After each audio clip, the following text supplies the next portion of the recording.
The Mystery Marriage. By Your Name.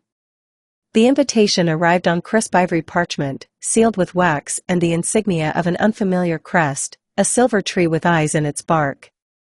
There was no return address, no sender, only a date, a time, and a venue, midnight, at Rosevale Chapel. Eliza Whitmore was not the sort of woman to entertain mysteries, especially not invitations from strangers. But curiosity, or perhaps fate, has a way of tugging at even the most cautious hearts. She tucked the letter into her journal and thought little more of it, until the date came. That night, something pulled her. A whisper. A dream. A memory she never had. And so, dressed in a simple navy dress, Eliza made her way through the winding hills to Rosevale Chapel, an ancient stone relic said to be abandoned for nearly a century. But it wasn't abandoned. Lanterns flickered like stars in the mist. Music drifted through the chapel doors, an old waltz, haunting and slow. Inside, the pews were filled with guests in vintage attire. Their faces were strange and serene, pale as moonlight.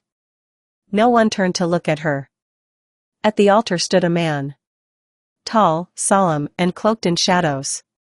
His eyes glowed faintly amber under the chapel's candlelight. "Eliza Whitmore," he said, his voice like velvet and thunder. "You have come." "I don't know why I'm here," she said, her voice barely above a whisper. "But you do," he replied, stepping closer. "You came because your soul remembers what your mind has forgotten. We were wed long ago, before time bound us apart." Eliza's breath caught. The room swirled.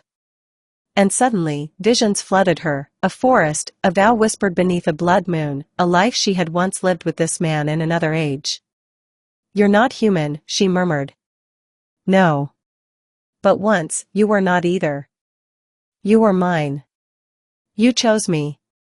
The chapel shimmered. The guests faded like fog.